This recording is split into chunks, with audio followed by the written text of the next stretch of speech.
This podcast is for informational purposes only and is not intended as tax, accounting, financial, or legal advice. Okay, let's go.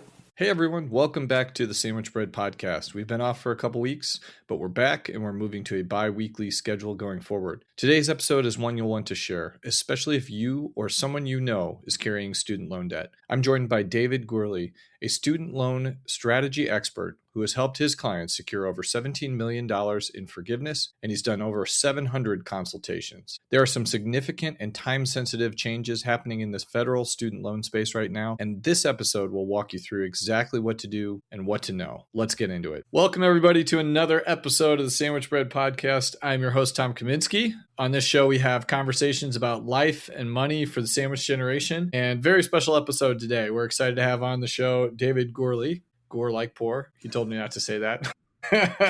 Here we go. A few episodes ago, Ann Garcia was on, and she offered a number of strategies on how to prepare for saving for college. David is the other side of the equation. You've gone through college, you've graduated, you got your diploma, you're very excited, maybe even gone through grad school, got a second diploma, went to get a PhD, got a third diploma, piles of debt have accumulated. Enter David. He is our student loan strategy expert. Is that fair? And a couple little nuggets about David. We'll introduce him before we get into the meat of the conversation. David is an EA, enrolled agent. That's a new designation that he has added. We'll ask him a few questions about the tax expertise associated with that. But I love his backstory. He's a former high school math teacher and turned financial planner. So kind of a personal finance nerd turned full-time nerd, personal finance nerd.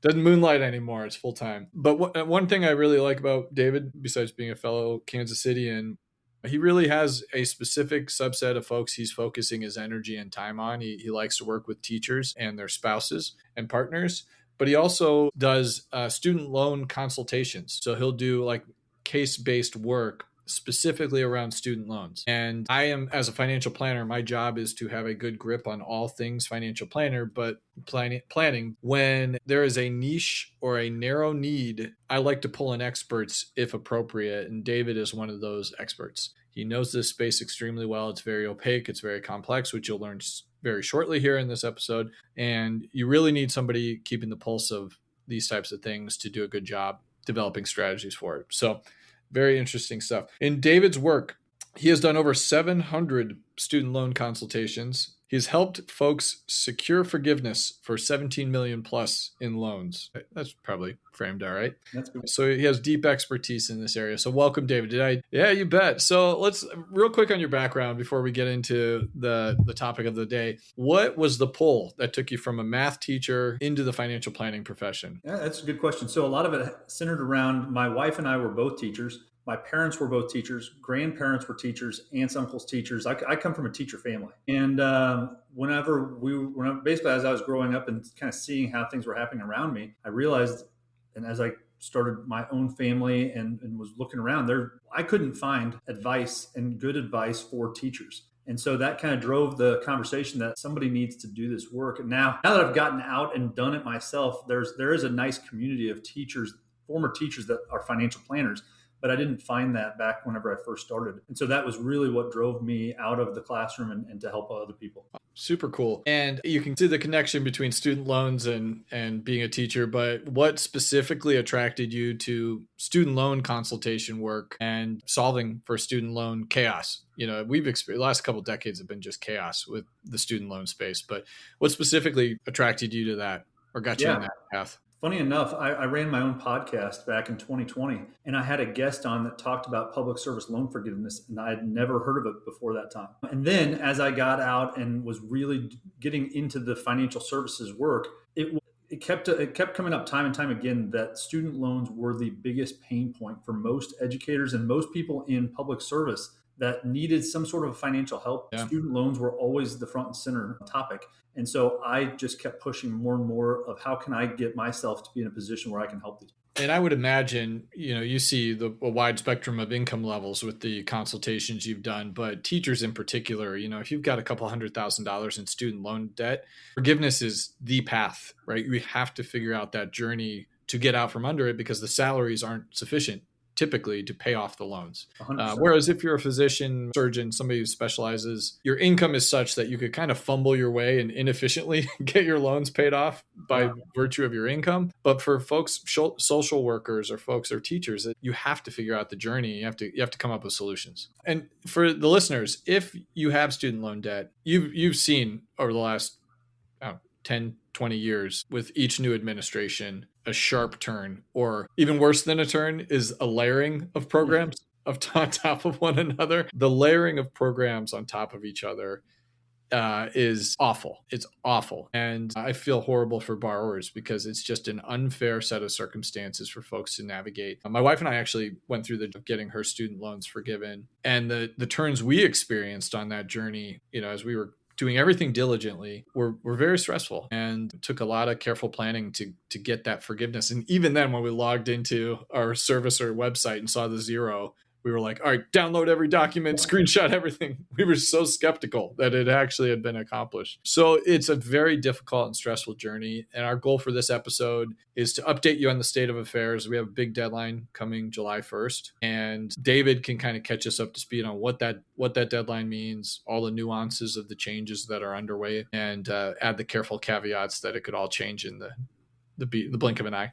It seems to do that quickly, right? Yeah. So let's get into it. July 1st. David, could you outline for us why this July 1st deadline and all the things that we need to have our eye on as that deadline approaches for folks with student loan debt? Yeah. Before we dive into that, let me just touch on one real quick thing that is not changing, and that's the public service loan forgiveness program in general. I've heard a lot of people that say, hey, I've heard a lot of changes are happening. What's going to happen with public service loan forgiveness? As of today, there are no changes. The only thing that could potentially come down the road is who could qualify for public service loan forgiveness. Public servants and also nonprofit workers. And who qualifies as a nonprofit that's kind of on the chopping block, especially with hospitals and different nonprofit entities. But the program itself, public service loan forgiveness, is safe. It went through the negotiated rulemaking last summer. Okay. They're not going to make any changes to it. So that's the good news. The bad news is that July 1st, there are going to be some big changes. The first one of those is borrowing limits. And I don't want to go into the exact specifics of what those limits are. They're easily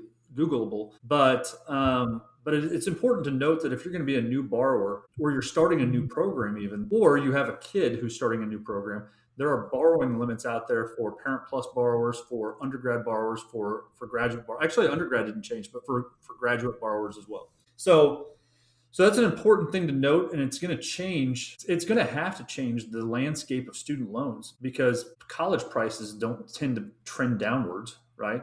But people are still going to need to borrow that money. And so the question is going to be, where is it going to come from? Maybe private loans, maybe more scholarships and grants. I don't know what that is going to look like, but certainly something that people need to be aware of. And my perception, challenge me if appropriate, is that the private loan space will have higher interest rates and less, no federal protections or less federal protections. Correct. And almost always they're going to require a cosigner because they're not going to give as much money to an undergrad borrower, Yeah, not good. That was the first question that came to mind, though, is as they establish borrowing limits, are you seeing any changing in tuition prices? Have you noticed any ways in which the schools are trying to navigate less money? Well, it doesn't really affect anybody just yet. Yeah. Right. TBD. But I think something's going to happen. And what I think is going to happen overall is that less people are going to be able to get into the programs. And so what's going to happen then is, are they going to have to shut down certain programs at certain universities? Or are the universities as a whole going to suffer overall? I don't know. There's going to be some,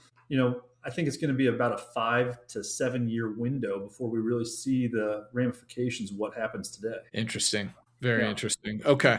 All right. So borrowing limits are changing. That's going to happen July 1st. And you said it'll primarily be for graduate loans and undergrad loans. Borrowers. Parent Plus borrowers. Okay, cool. All right. Next up, what's the next big thing on the July 1st deadline? Next thing is that we've got a new repayment plan. Everybody cheer because we've already got so many. I'll run through them. I don't expect you to know all of them or to understand exactly what I'm saying, but right now we have the income contingent repayment. That's scheduled to sunset in 2028. We've got the income-based repayment. Don't worry, it's not that simple. There's an old version and a new version based on when you took out your student loans, with 2014 being that timeline of difference between the old and the new. And they have different rules for each one of those with the old and the new IBR. Then we've got pay as you earn, pay. And that is also scheduled to sunset in 2028. And we'll talk about that here more in just a moment as well. Then we had repay, which was revised pay as you earn. Repay turned into save.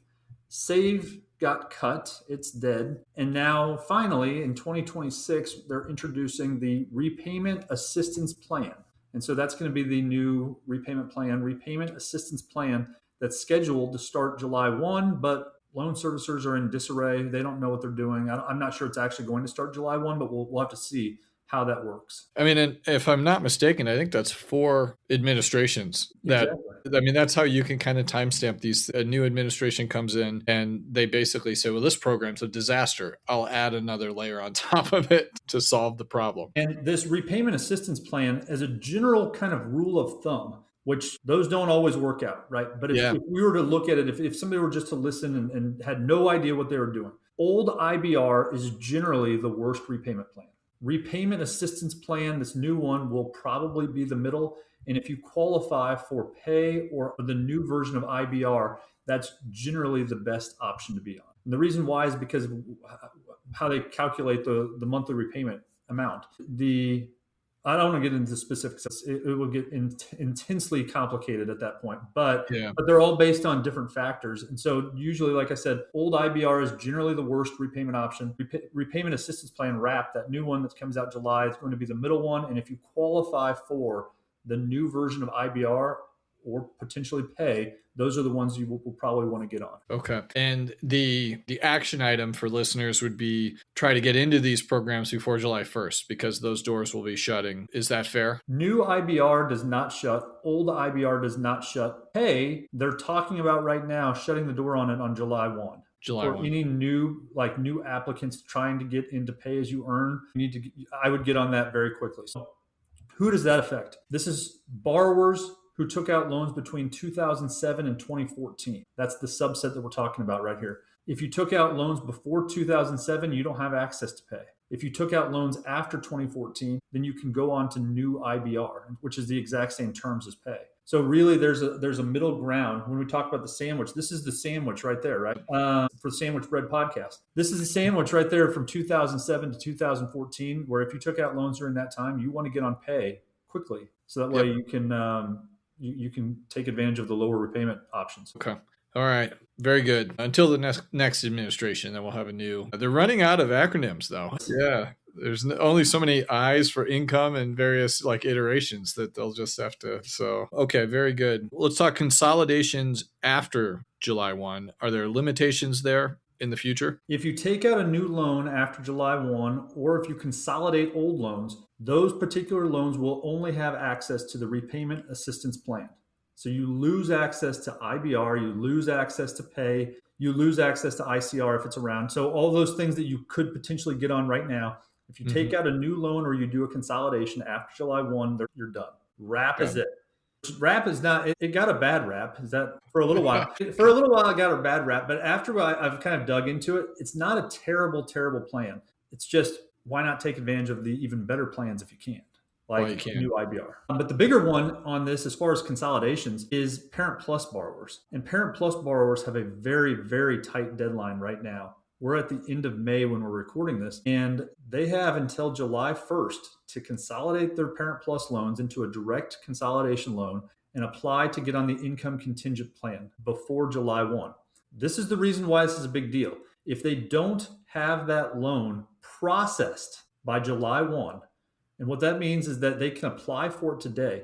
It generally takes several weeks for the processing to take place. They have to be processed by July 1, or they will never have forgiveness opportunities again under this current administration. What will happen in the future? I don't know. I would assume that would be one of the first things that they pull back on, because there's a ton of Parent Plus borrowers.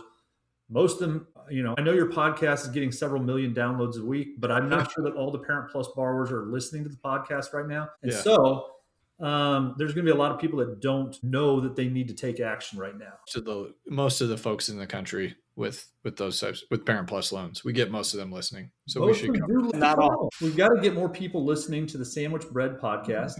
There we So that go. way they know that they need to make this consolidation and do this action step before the July 1st deadline. So the last part we've kind of touched on already, switching to pay, I think is going to be very beneficial for people that qualify during that, like I said, from 2007 to 2014. Yep. If that's when you took out loans, I would strongly look at switching to pay.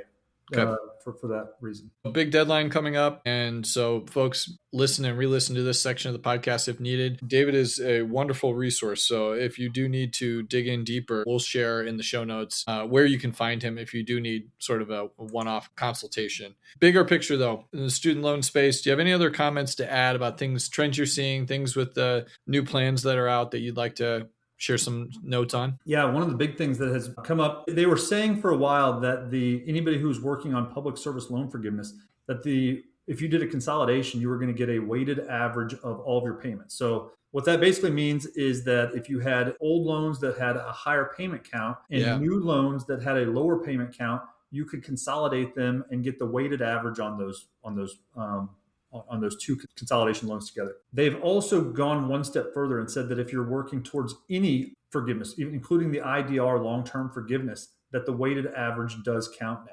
And one of the things that I'll hear sometimes is like, why would I want to, let's use an actual example. Let's say that you've got newer loan that you took out that's $25,000 and you've got no payments towards PSLF so far. You just took it out. And you've got an older loan that has 100 credits towards public service loan forgiveness. You could consolidate them, and if they were if they had the exact same, they were both $25,000, and you consolidated them, basically you would take the 100 and the 0 together, divide by 2 to get 50 payments on your loans. And what I'll hear people say is, well, why would I want to lower my 100 payment count down to 50? Why would that make a difference? And the thing is that most people don't understand about the student loan repayment structure is that your income-driven repayment plan is based on income and family size. It has nothing to do with how much you owe in loans. So the person that has $25,000 in loans is paying the exact same monthly payment as the person that's in the exact same boat as them, same family size, same income, as somebody that has $2.5 million of loans, right? It doesn't matter. So if you have 100 payments on your old loans and they get forgiven in 20 more months, but you have these other loans that have 0 payments on them, that means you're making the exact same monthly payment for 120 more months to go from this point on. Whereas if you did a consolidation and you got 50 payments now, from this point forward, you would only need to do 70 more payments on those loans to get full forgiveness. And again, it's not based on the amount of the loan. So you went from 50,000, you got part of them forgiven. Hey, great, you made 20 months, you got half of your loans forgiven. But if you still have the $25,000 of loans, your payment didn't change because your loans got cut in half. Got it. That's something a lot of people don't understand. Yeah. Interesting. Consolidation does make a big difference, and it's a big deal. Yeah. And previously, under previous iterations, my understanding is that you could either lose credit for when you consolidate, lose credit for payments made, which could be devastating if you're working toward forgiveness, or the interest rates may not work in your favor as well. So this seems like actually a very logical and a positive thing for borrowers. It's shocking that they're doing what they said they were going to do. Logical and helpful for borrowers is not usually how this shakes out. So good. Anything else? SAVE is officially ending. Right now, they're saying that by July 1st, the loan servicers are going to send out notifications to all borrowers. There's over 7 million people that are still on SAVE right now. So this is going to be a lot of people that they have 90 days to make a switch to a different repayment plan, or they will automatically be put into the standard repayment plan. And I don't know which exactly standard repayment. Maybe if you've never done a consolidation, it's generally the 10-year is the standard repayment. So these people that got onto SAVE thinking that they were going to pay, $100, $200, $300 a month are going to see bills that might look like $1,600, $1,700, $2,000 a month, and they're going to be shocked. Make sure to take advantage of that. It's a 90-day window from July 1st, essentially until September 30th, where they can, you have to make a choice to move to a different repayment plan, or you're going to be automatically put into one. Yeah. And the 10-year standard tends to be on the higher end, because you're basically just take that number and it's a flat 120 payments if I'm recalling correctly. So, and it's amortized based on your interest rate too. So it's not just 100, it's not just your principal divided by 120. Right. They tack in the interest.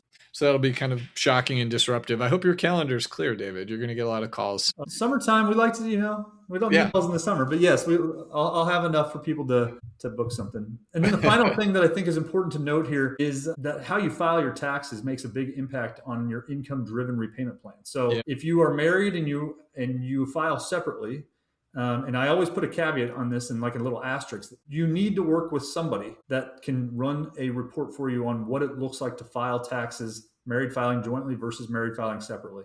Because more often than not, you're going to have a tax consequence to filing separately, especially if you and your spouse have income discrepancies. If one person makes more and one person makes less, you're going to have some tax consequences. You're also going to lose some tax deductions, some tax credits. There are things that don't work well for married filing separately, but you have to kind of take that part of it and then say, what is going to be the benefit on the student loan side of filing separately, and then weigh if it's worth it or not. Most of the time, it's better. Well, from just a student loan standpoint, it's always better to file separately. When you tack in the, looking at the tax consequence side, there's really not very many times I've seen where it still doesn't work out, but it's important to note what you're going to be paying. Yeah, be aware of the consequences and work with a tax professional. Have them run side-by-side projections of what filing jointly versus single or separately would look like, and understand, because to David's point, you might be looking at a couple $1,000s of difference in your tax bill. But if that translates to your student loan payment being cut in half, you might be looking at $5,000, $10,000 in student loan payment savings versus a $2,000 inefficiency with your tax filing. Run those carefully side by side and revisit that it adds complexity, and you have to really be on top of the math to make sure you're doing the right thing. And it's complex here in Missouri, but then when you throw in community property states, and like I've got a pretty decent amount of clients out in California, and we have to navigate, not only are we filing separately, but then we have to look at the community property income and how that impacts the tax return as well. If you're the higher earner in your family, it actually works out well. It brings your income down. If you're the lower earner in your family, then it brings your income up. And there are ways to use what's called alternative documentation of income. And you can use pay stubs instead of using your tax return to get your monthly repayment amount calculated. So there's a lot of things that, kind of to your point, what you said earlier is if you're not working with somebody who understands the ins and outs of student loans, you're probably leaving money on the table. Yeah.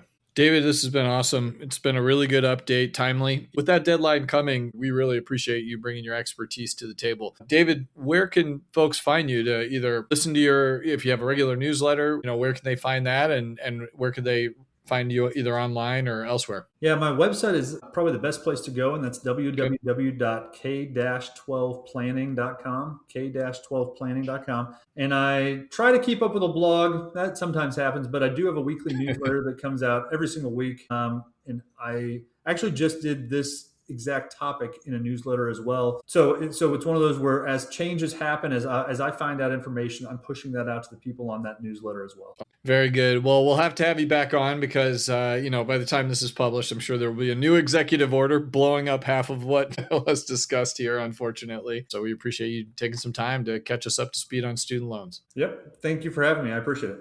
Sandwich Bread Pod is hosted by me, Tom Kaminsky. Huge thank you to Lauren Nose, our executive producer, for making this show happen, and to Andrew Maxon of Celebrator Creative Studios for branding and design. And lastly, to Audionautics for our theme music. Are you someone in the sandwich generation? We'd love to hear from you. Share with us your story, and maybe we'll find a way to work you into our podcast, or simply reference the materials and the experiences you've had. We value that very much. Reach out to us at sandwichbreadpod@twinrobins.com or hello@twinrobins.com. TWINROBINS.com.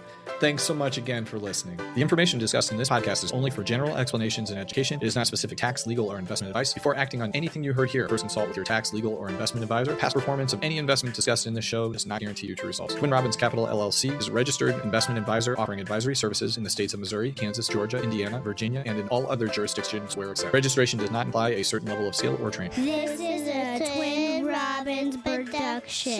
I think we nailed it.